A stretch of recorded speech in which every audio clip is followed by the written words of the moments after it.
The air was still, the kind of silence that presses on your ears. Red Rock Canyon stretched out before us in all its ancient glory, jagged walls of sandstone and narrow, twisting paths that seemed to hold secrets older than memory itself. My name is Lisa Grady, and I've spent years in geology, studying rock formations and the stories they tell. But nothing in my career had prepared me for the echoes of something I couldn't explain. Dr. Patrick Klein, my mentor, had brought me and a small team of eager students to the canyon for a geological survey. It was supposed to be straightforward. Document the stratigraphy, take samples, and map the terrain. The first few days went by uneventfully, with laughter around the campfire and the occasional awestruck comment about the canyon's raw beauty. Then came the echoes. It started faint, barely noticeable at first, a low, guttural sound that seemed to ripple through the air, bouncing off the canyon walls. At first, we thought it was just the wind, a trick of the acoustics, but as the sun dipped lower, the sound grew louder, more deliberate. Anyone else hearing that? One of the students, Mark, asked. His voice was shaky, his usual bravado replaced with unease. Dr. Klein dismissed it as natural, pointing to the unique shape of the canyon amplifying distant noises. Nature has a way of playing tricks, he said, though his tone wasn't as confident as usual. The next morning we found the handprints. They were pressed deep into a patch of soft sandstone near our camp. Each was massive, easily 3 times the size of a human hand, with elongated fingers that ended in sharp impressions, almost like claws. What could have made these?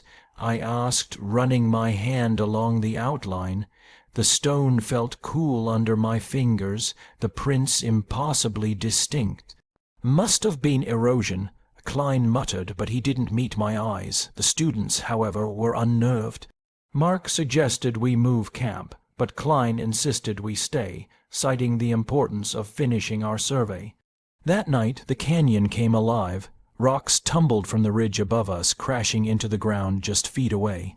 The sound jolted us all awake, the vibrations shaking the ground under our tents. When we ran outside, flashlights slicing through the darkness, there was nothing to see, just the echo of falling stone fading into the stillness. I scanned the ridge with my flashlight, and that's when I saw it, a silhouette, huge, perched on the edge of the canyon, its form blending with the jagged rocks, but unmistakably alive. It didn't move, didn't make a sound. It just stared down at us, its presence looming, suffocating. My heart pounded, my breath caught in my throat as I pointed it out to the others. The beam of Klein's flashlight followed mine, but by the time it reached the spot, the figure was gone. We didn't have time to react. The ground beneath us shuddered, a low rumble growing into a roar as a landslide tore through the canyon. Rocks cascaded down, splitting the group in 2. I found myself with Klein and 2 students, the rest on the other side, shouting desperately as we scrambled to find stable footing. Navigating the dark, narrow paths was a nightmare. The guttural echoes returned, louder now, almost mocking. It felt as though the canyon itself was alive, herding us, keeping us from escape. When we finally reached the base, exhausted and battered, the others were already waiting, shaken but alive. None of us spoke much as we packed up camp, leaving behind equipment in our haste to get out. Back in town, we told the locals about what we'd experienced. The sounds, the handprints, the silhouette. They laughed, chalking it up to stress, exhaustion, and overactive imaginations. But those handprints, they're still there. I've gone back to the site twice since, each time finding the same massive imprints in the sandstone, untouched by weather or time. Whatever was out there in Red Rock Canyon, it wasn't just a figment of our imagination. And as much as I want answers, I'm not sure I want to go looking for them. The wind howled through the empty ski lodge as I made my rounds, flashlight cutting through the dim corridors. My name's Roy Carter, and I was the night watchman at a ski resort nestled deep in the Rocky Mountains. It was the off-season, and the slopes, once bustling with life, were now silent, too silent. I'd taken the job for the easy paycheck, figuring it'd be quiet work. Locals warned me about strange happenings, overturned dumpsters, odd noises, but I'd brushed it off. Every small town had its ghost stories, and I wasn't the type to spook easily. At least, not until that winter. The first week was uneventful. Snow fell in thick layers outside, blanketing the lodge in an eerie stillness. My only company was the occasional howl of the wind and the creak of the old building settling. It wasn't until the second week that I noticed the dumpster. It was overturned, its contents scattered across the snow like some wild animal had gone on a rampage. I sighed, figuring it was a bear or a pack of raccoons, and spent the better part of an hour cleaning it up. But it kept happening. Every morning, without fail, the dumpster would be knocked over again, and the snow around it would be disturbed with massive prints. Not paw prints. Footprints, they were big, far too large for any person, with a long stride that trailed off into the dense forest. I tried convincing myself it was just the wind or maybe some prankster, but deep down, I knew something wasn't right. The noises started soon after. At first, it was distant, a low grunt or growl that could have been the wind dragging through the trees. But as the nights wore on, the sounds grew closer, more deliberate. I'd step out onto the lodge's deck, shining my flashlight toward the tree line, but I never saw anything. Still, the feeling of being watched gnawed at me, raising the hairs on the back of my neck. Then came the night I'll never forget. I was in the security office sipping coffee and watching the snow fall in soft flurries when the floodlights outside flickered on. Something had triggered the motion sensors. I grabbed my flashlight and stepped out onto the porch, the cold biting at my face. At first, I saw nothing but snow and shadows, but then, near the edge of the tree line, something moved. A massive shape, hunched and covered in dark, shaggy fur, lumbered into the light. My breath caught in my throat as I froze, unable to comprehend what I was seeing. It wasn't a bear, that much was clear. Its shoulders were broad, its arms impossibly long, and it walked upright, its movements deliberate and oddly human. The creature stopped, turning its head toward me. Even from the distance, I could see its eyes glint in the floodlights, reflecting an intelligence that sent a chill down my spine. It let out a low, guttural grunt that seemed to reverberate through my chest. I didn't think, I just acted. I bolted back inside, slamming the door behind me and locking it. My heart raced as I grabbed the radio, calling the local police. By the time they arrived, the creature was gone. All that remained were massive footprints in the snow, leading back into the woods. The officers dismissed it as a bear or maybe a moose, but the prints didn't lie. They were unlike anything I'd ever seen, and they chilled me to the bone. The next morning, I packed my things and quit. Whatever was out there, I wasn't sticking around to find out. The locals barely reacted when I told them why I was leaving. They'd heard the stories before, shrugged them off as tales to scare newcomers. A few weeks later, I heard from my replacement. He didn't say much, just a quick call to ask if I'd heard the same strange noises during my time there. I didn't tell him everything. Some things are better left unsaid. Hunting has always been my thing. My name's Greg Daniels, and I've spent more years tracking game than I care to count. This time I was out in the Ozark National Forest with Andy Mason, a young guy eager to learn the ropes. He had potential sharp eyes, steady hands, but he was green, real green. The forest was alive with the kind of silence only nature could create. Every snap of a twig, every rustle in the leaves was amplified against the thick canopy above. It was perfect hunting weather, cool, crisp, and quiet. We were deep into the woods, tracking a deer that had left a fresh set of hoofprints in the mud. But then we saw them. Footprints, big ones. At first I thought it might have been a black bear, but bears don't leave prints like these. They were human-like, but enormous, at least twice the size of my boot, and the depth suggested something heavy. Andy knelt down, running his hand over one of the impressions. "What do you think made these?" he asked, his voice tight. I shrugged, trying to play it cool, probably just a prank. Some joker with a big boot trying to scare off hunters. But even as I said it, I wasn't convinced. The edges of the prints were sharp, fresh. Whatever made them was close. As the day wore on, we kept finding more signs, broken branches higher than any animal should have been able to reach, claw marks on tree bark, and a strange, almost musky smell that lingered in the air. Then came the rustling. It started faint just off the trail. Andy thought it might have been the deer we were tracking, so we moved toward the sound, stepping as quietly as we could. But every time we moved, the sound moved too, matching our pace. If we stopped, it stopped. "Greg," Andy whispered, his face pale, "I don't think that's a deer." I held up a hand to quiet him, scanning the dense underbrush. The hair on the back of my neck stood on end. Something wasn't right. By the time we set up camp, the sun had dipped below the horizon, casting long shadows through the trees. We built a small fire and sat close, Andy clutching his rifle like a lifeline. The rustling had stopped, but the forest was too quiet now. Not even the usual chorus of crickets and frogs, just nothing. We were halfway through eating when it happened. A tree branch, thick, heavy, came hurtling out of the darkness, landing just feet from our fire. Andy jumped to his feet, his face pale as a ghost. I grabbed my rifle and shone my flashlight into the trees, but the beam caught only swaying branches.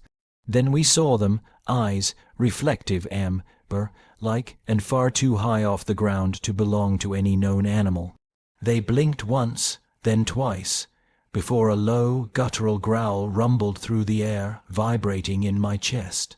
Andy panicked, yelling, "What the hell is that?" I didn't have an answer. Whatever it was, it didn't charge, didn't come closer. It just stood there watching. The firelight flickered, casting eerie shadows, and in that moment I realized we were out of our league. We didn't sleep that night. Every snap of a branch, every whisper of wind sent us both on edge. When dawn finally broke, we didn't waste a second. We packed up and left, moving as fast as we could without running. As we reached the truck, Andy threw his gear in the back and muttered, "I'm never coming back here." His hands were shaking, his face pale. I didn't argue, but something about the encounter stuck with me. It wasn't fear. Not entirely, it was curiosity. After dropping Andy off, I started digging into reports of strange sightings in the Ozarks. Stories of massive bipedal creatures, of strange howls and tracks in the mud. I don't know what we saw out there, but I know one thing for sure, it wasn't alone. And next time I'll be ready. Fog was rolling in thick and fast, swallowing the forgotten woods in a blanket of eerie silence. I gripped Eric's hand tighter, my other clutching my camera. This trip was supposed to be just another adventure for us, an urban explorer's dream.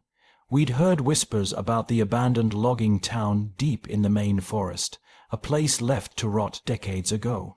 It was irresistible. At first, the town was everything we hoped for. Crumbling cabins, rusted equipment, and nature reclaiming its territory. Trees pushed through roofs, moss-blanketed stone foundations, and vines crept over what was left of civilization. The air was heavy, damp, and carried an odd metallic tang, but the fog it wasn't in the forecast. It came out of nowhere, creeping in like a predator.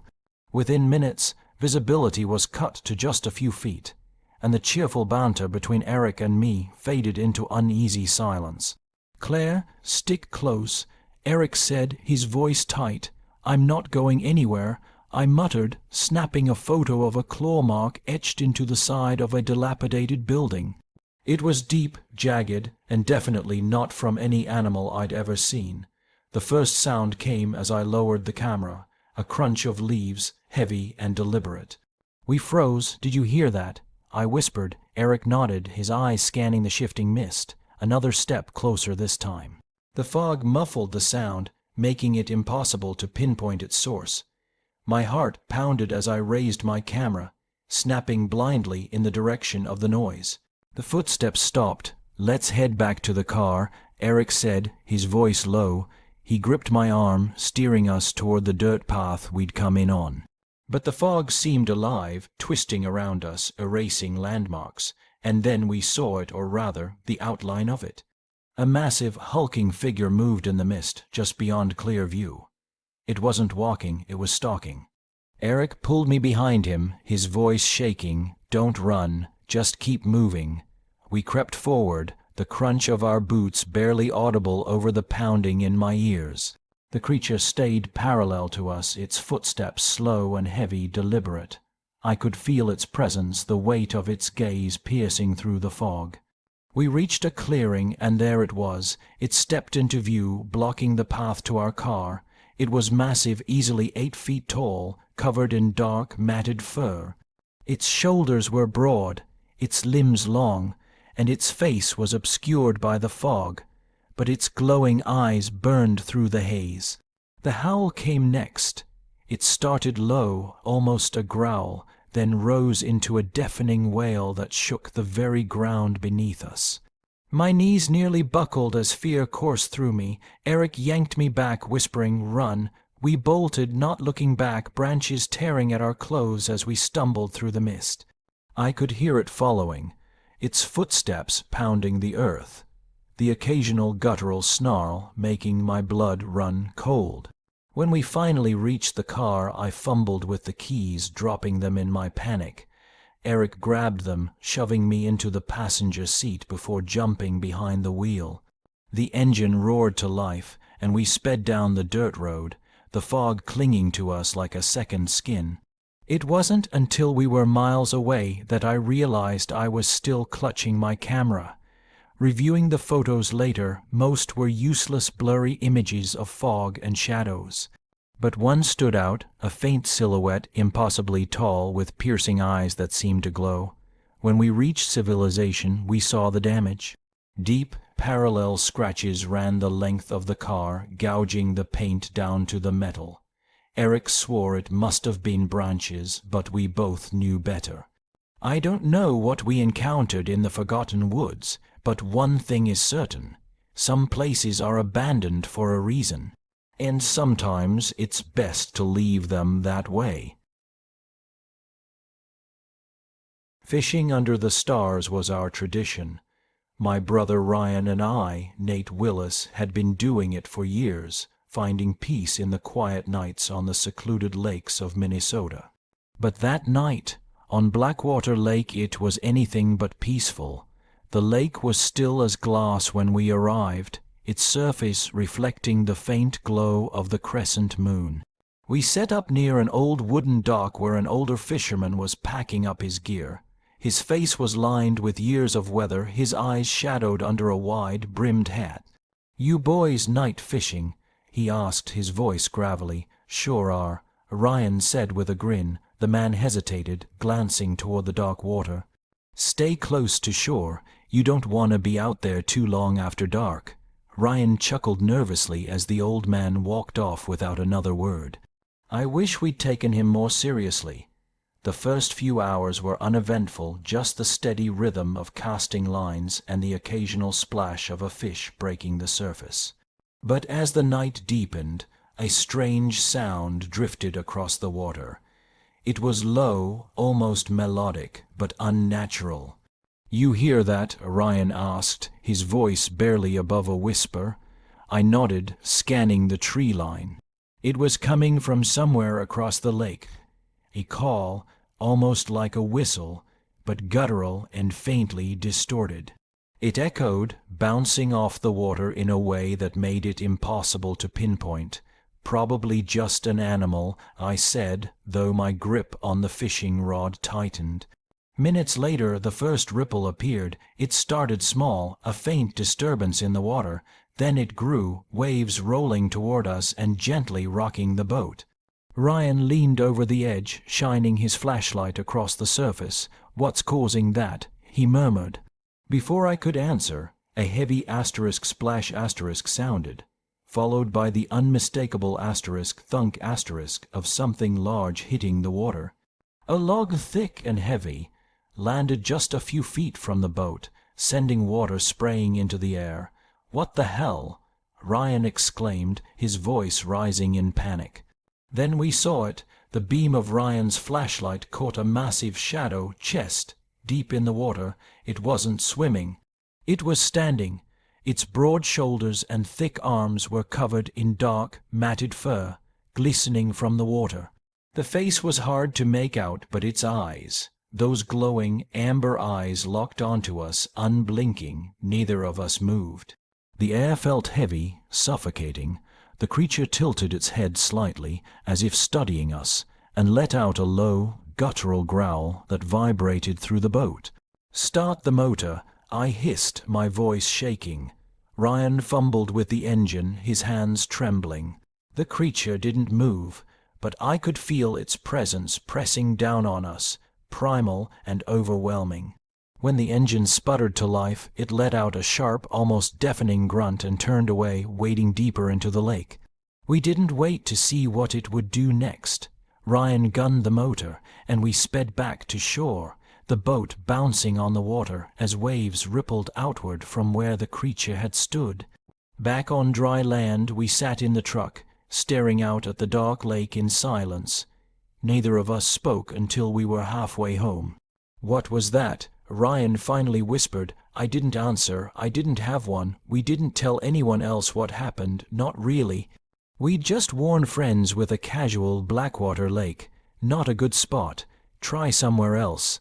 But deep down we knew the truth. Something was out there, something that didn't belong. And we weren't the only ones who knew it. The dense canopy of Olympic National Park filtered the fading sunlight, casting dappled shadows on the forest floor. I had been out here for weeks, studying bear populations, tracking their movements, and documenting feeding habits. It was routine work, or at least it should have been. Ranger, my loyal German shepherd, padded ahead, his nose twitching at every scent. He was my partner in the field, my early warning system. Lately, though, he'd been on edge, sniffing more, barking at things I couldn't see. And then there were the deer carcasses. I'd come across 3 in as many days, each more disturbing than the last. The animals were torn apart, their hides stripped clean and their ribs splayed open. It didn't look like bear behavior, or wolves for that matter. Something about it felt wrong, deliberate. That evening, as the sun dipped below the horizon, Ranger's bark shattered the silence. His deep, frantic woof carried an urgency I'd never heard before. "Ranger, what is it?" I called, jogging to catch up. He stood rigid, ears perked, staring into a clearing. When I reached him, I saw them, footprints, massive and sunken deep into the soft earth. They weren't from a bear. They weren't from anything I could recognize. Each print was at least twice the size of my hand, with long, clawed toes pressed into the soil. I knelt down to inspect them, my pulse quickening. The air felt different here, heavier, like the forest was holding its breath. That's when it came. A loud asterisk crack asterisk erupted from the trees, followed by a whistling sound.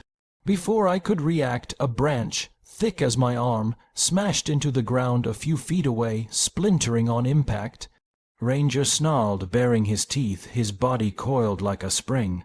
I didn't wait to see what threw it. "Let's go."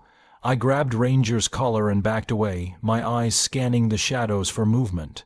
We made it to the campsite just as the last light drained from the sky. I hurriedly zipped us into the tent, my heart pounding. Ranger paced inside, his ears twitching at every sound. Then came the breathing. It was low and guttural, circling the tent like a predator sizing up its prey. The fabric walls did nothing to muffle the sound. My hands trembled as I gripped Ranger's leash, whispering to him to stay quiet. The air inside the tent felt stifling, the oppressive weight of the unknown pressing down on me. Hours passed, or maybe it was minutes, I couldn't tell. The breathing would stop, only to return from a different direction. Once, something brushed against the tent pole, and I bit back a gasp. Ranger let out a low growl, and I held him close, praying he wouldn't bark. At some point, exhaustion overtook fear, and I drifted into a restless sleep.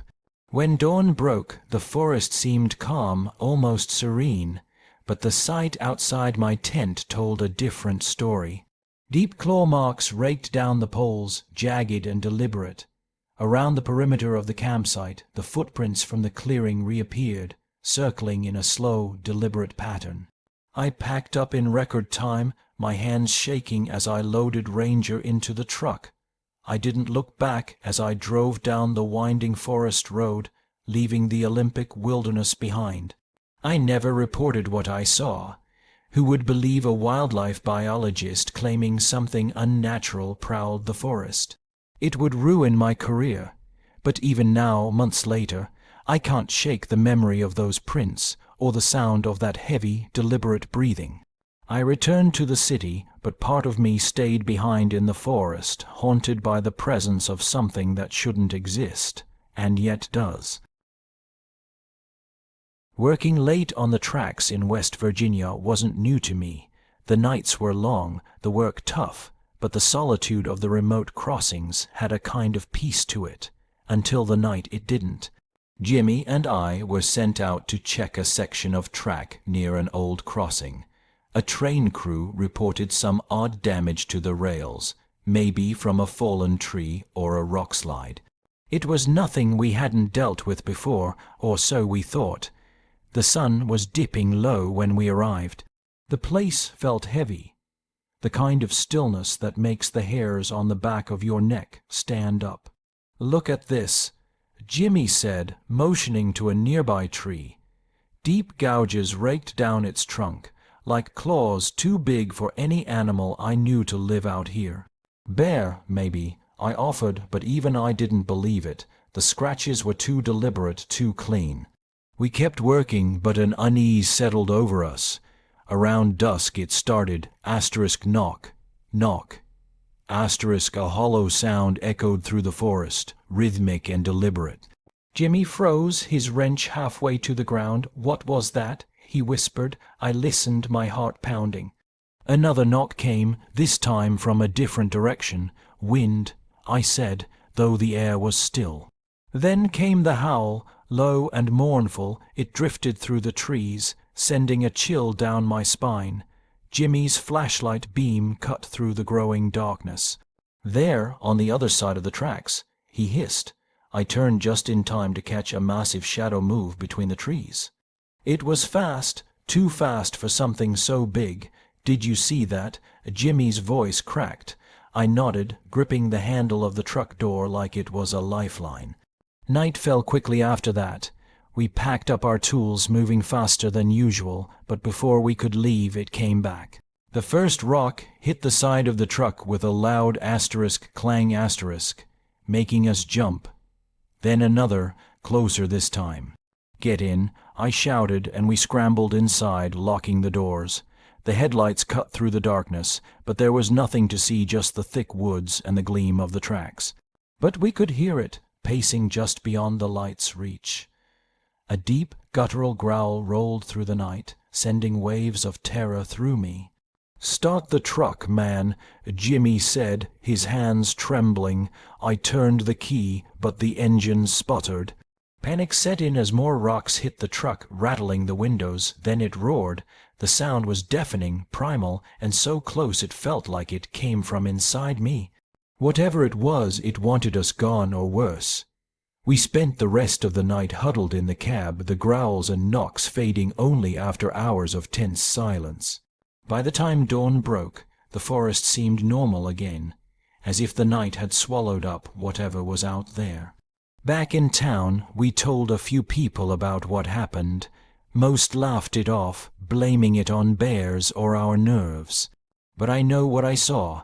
Now, when I'm alone, I find myself diving into books and stories about Bigfoot, about strange creatures that roam the wild places. Part of me wants to know more, but another part, it wishes I'd never seen anything at all. The air was crisp, the kind of morning where your breath hangs in the air like a soft cloud before vanishing.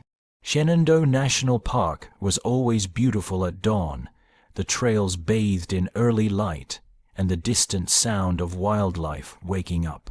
Marcus and I had been running here for years. There was nothing out of the ordinary, just miles of familiar paths. That was until the fog rolled in. We were pushing through a particularly steep section of the trail when it appeared, creeping in like a living thing, thick and suffocating. The kind of fog that swallows sound, makes the trees loom like towering shadows. It was sudden, almost like it had been waiting for us. Did it get darker, or is it just me? Marcus called out, his voice faint against the blanket of mist. I don't know, I said, glancing around. It wasn't just the fog. The usual sounds, the chirping of birds, the rustling of leaves, had stopped. The silence was so thick it was almost oppressive. We kept moving, our footsteps the only noise breaking the quiet.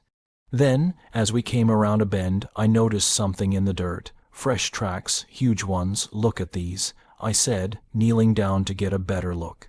They were unlike anything I'd seen before. The prints were enormous, each one easily the size of a large dinner plate. And they weren't from any animal I recognized. Marcus stepped closer, squinting. Are those human? No, but they're not anything I've seen around here before. We stood in the mist, uneasy.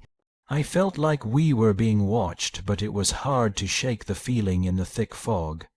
Just as I was about to stand up, Marcus froze. I saw something, he whispered, his voice barely audible. What? A shadow, something big. It was moving between the trees, just out of the corner of my eye. I whipped my head in the direction he was pointing, but all I could see was the gray veil of fog. Probably just a deer or something, I said, though I didn't believe it. We started running again, but this time there was a feeling of urgency, like the woods themselves were closing in. Then came the snapping of branches. Slow at first, then faster, like something someone was pacing us, staying just out of sight. I looked over at Marcus, and his face had gone pale. It's behind us, Olivia, he said, his voice tight. Without another word, we broke into a full sprint, our feet pounding the trail as the sounds in the woods grew louder. The snap of twigs, the rustling of leaves, whatever it was keeping pace with us. I dared a glance over my shoulder and caught a glimpse of something large and dark moving between the trees, just outside the fog. It was towering, its form too massive to be any animal I knew. We didn't stop until we reached the trailhead, gasping for air as we skidded to a halt in front of our car. We locked the doors immediately, staring back at the fog-shrouded woods. The sounds stopped as suddenly as they had begun. Neither of us said anything as we drove away, the fog now lingering behind us like an unwelcome memory. When we got home, we shared our experience online, hoping to find an explanation. The response was overwhelming. Half of the comments mocked us, chalking it up to an overactive imagination. The other half speculated wildly, suggesting everything from rogue bears to Bigfoot. But what they didn't understand was that whatever we had felt back there, it wasn't just in our heads. Neither of us returned to that trail. Something about it, about the fog, about what we heard and saw, kept us away, even though we couldn't shake the feeling that it was still watching us, waiting just beyond the mist. We had been birdwatchers for years, my wife Mary and I. Retiring to the Smoky Mountains gave us the perfect opportunity to pursue our passion, and this ravine had become one of our favorite spots. Rare birds, untouched nature, everything we had hoped for. But on this particular morning, something felt different. As we made our way down the narrow trail, the usual sounds of the forest chirping birds, rustling leaves, the occasional scurry of small creatures had quieted. It was as if the woods themselves had gone still, holding their breath. "Tom," Mary whispered, her voice uneasy, "do you hear that?" I stopped, straining my ears. There it was, a soft but distinct sound echoing through the trees, a rhythmic knocking, 3 knocks, followed by a pause. Then again 3 knocks. It wasn't the sound of woodpeckers, that was certain, and it didn't sound like any animal we knew. "Probably just some old branches breaking," I said, trying to reassure her, but even as I said it, the hair on the back of my neck stood up. We continued deeper into the ravine, where the trees grew thicker and the light dimmed. That's when we found it. At first I thought it was a pile of old debris, but as we got closer, I realized it was something far stranger. A crude structure made of sticks and bones, some animal pelts draped over it like a makeshift covering. It was disturbingly well constructed, and my stomach turned as I looked at it. "What in the world?" Mary muttered, stepping forward to examine it. Before I could stop her, a sudden movement caught my eye. A massive figure across the ravine, standing motionless behind the trees. I froze. My heart pounded in my chest as I tried to make sense of what I was seeing. It was tall, taller than any man I had ever seen, and covered in dark, matted fur. It held a large stick, almost like a weapon, and its eyes, those eyes were locked on us. I grabbed Mary's arm, pulling her back. She didn't resist. Neither of us said a word as we slowly began to retreat, eyes still on the figure. It didn't move toward us. It didn't make a sound. It simply stood there, watching. After what felt like an eternity, it turned and disappeared silently into the trees, as though it had never been there at all. We didn't speak until we were safely back at our cabin. The image of the creature still burned into my mind. Later, I tried to sketch what I had seen, the creature's towering figure, the massive stick. It haunted me. I showed the sketch to Mary, but she wouldn't say much about it. We knew what we had seen, but who would believe us? We told a few close friends about the encounter, but the rest, we kept it to ourselves, fearing that even the slightest hint of what we had witnessed would be met with ridicule. So we returned to our bird watching, but the ravine, we never went back. Something in those woods, something we couldn't explain, had made it clear that not everything there was meant to be seen. It had been a peaceful morning in the Smoky Mountains, just the way we liked it. My wife Mary and I had retired here for the solitude, to watch the birds and soak in the beauty of the wild. We'd been to this ravine before many times, so we thought nothing of it when we set out early one autumn day to explore once again. The trees above us were thick, casting shadows across the forest floor. The sound of the leaves rustling in the wind and birds chirping filled the air, as it always did. But this time something was different. The usual hum of the forest seemed to be muffled, as though the whole world had gone silent, waiting for something. "Tom," Mary said softly, stopping in her tracks. I turned to look at her. "Do you hear that?" I stopped, listening. The air was unnervingly still, and then I heard it, a low, rhythmic knocking echoing through the trees. It wasn't the sound of wind or the usual forest sounds we'd grown accustomed to. No, this was deliberate, like something was hammering away at the wood in the distance. 3 sharp knocks, a pause, then 3 more. I tried to convince myself it was some animal, maybe a woodpecker or a beaver at work, but something in my gut told me this was different. "Let's see where it's coming from," I suggested, though I wasn't sure why. The hairs on the back of my neck were standing up, and Mary's unease mirrored my own. We walked toward the sound, following the faint echoes through the thick forest. As we pushed forward, the knocks grew louder, more pronounced. And then we saw it. In a small clearing, half hidden by the trees, we found an odd sight. A crude structure made from sticks, bones, and some old animal pelts. It was strange. too strange to be an animal's den, too deliberate to be just some random pile of forest debris. The bones were twisted into unnatural shapes, and the way the sticks had been arranged, almost like a framework, made it clear this wasn't nature's handiwork. "What is this?" Mary whispered, stepping closer. Her voice trembled with uncertainty. "Tom, this doesn't feel right." I nodded, unable to shake the feeling that we weren't alone. Then, just as Mary reached out to touch one of the bones, something caught my eye. Across the ravine, in the dense brush, I saw it. A massive, dark figure standing perfectly still, its back against the trees. It was watching us studying us. I froze. The creature was enormous, much taller than a man, covered in thick fur. It stood motionless, its eyes glinting in the shadow, locked onto us. In its hand was a large stick, almost like a weapon. I could feel my heart pounding in my chest, but I couldn't look away. Mary hadn't noticed yet, but when she turned to follow my gaze, her face went pale. "Tom," her voice was barely a whisper. "What is that?" I didn't know, and I didn't want to. I grabbed her arm, pulling her back, instinctively moving us toward the trees, away from the figure. We didn't make a sound, but I could feel the creature's eyes still on us, as if waiting for us to make the wrong move. And then, just as silently as it had appeared, the creature turned and melted into the shadows of the forest. Gone, we didn't speak until we reached the safety of our cabin, our breath shallow and our hearts racing. I immediately grabbed a notebook and tried to sketch what I had seen, but the details felt distant, like a fading nightmare. The height, the shape, the eyes, I struggled to capture it, but something told me I needed to hold on to the memory.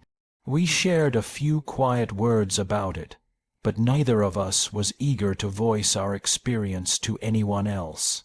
People would think we were mad, or worse. Later, we told only a few close friends, but most of them dismissed it as a figment of our imagination, the product of a mind overworked with the quiet of the forest. But we both knew what we'd seen, and neither of us ever ventured back to that ravine again. I kept the sketch hidden away in a drawer. Sometimes, late at night, I'll take it out and study it, the creature's form still haunting me. The one thing I know for sure is that what we saw in those woods was no animal, and it was no man either. Something else roams the Smoky Mountains, something that watches from the shadows, and I'll never forget the look in its eyes.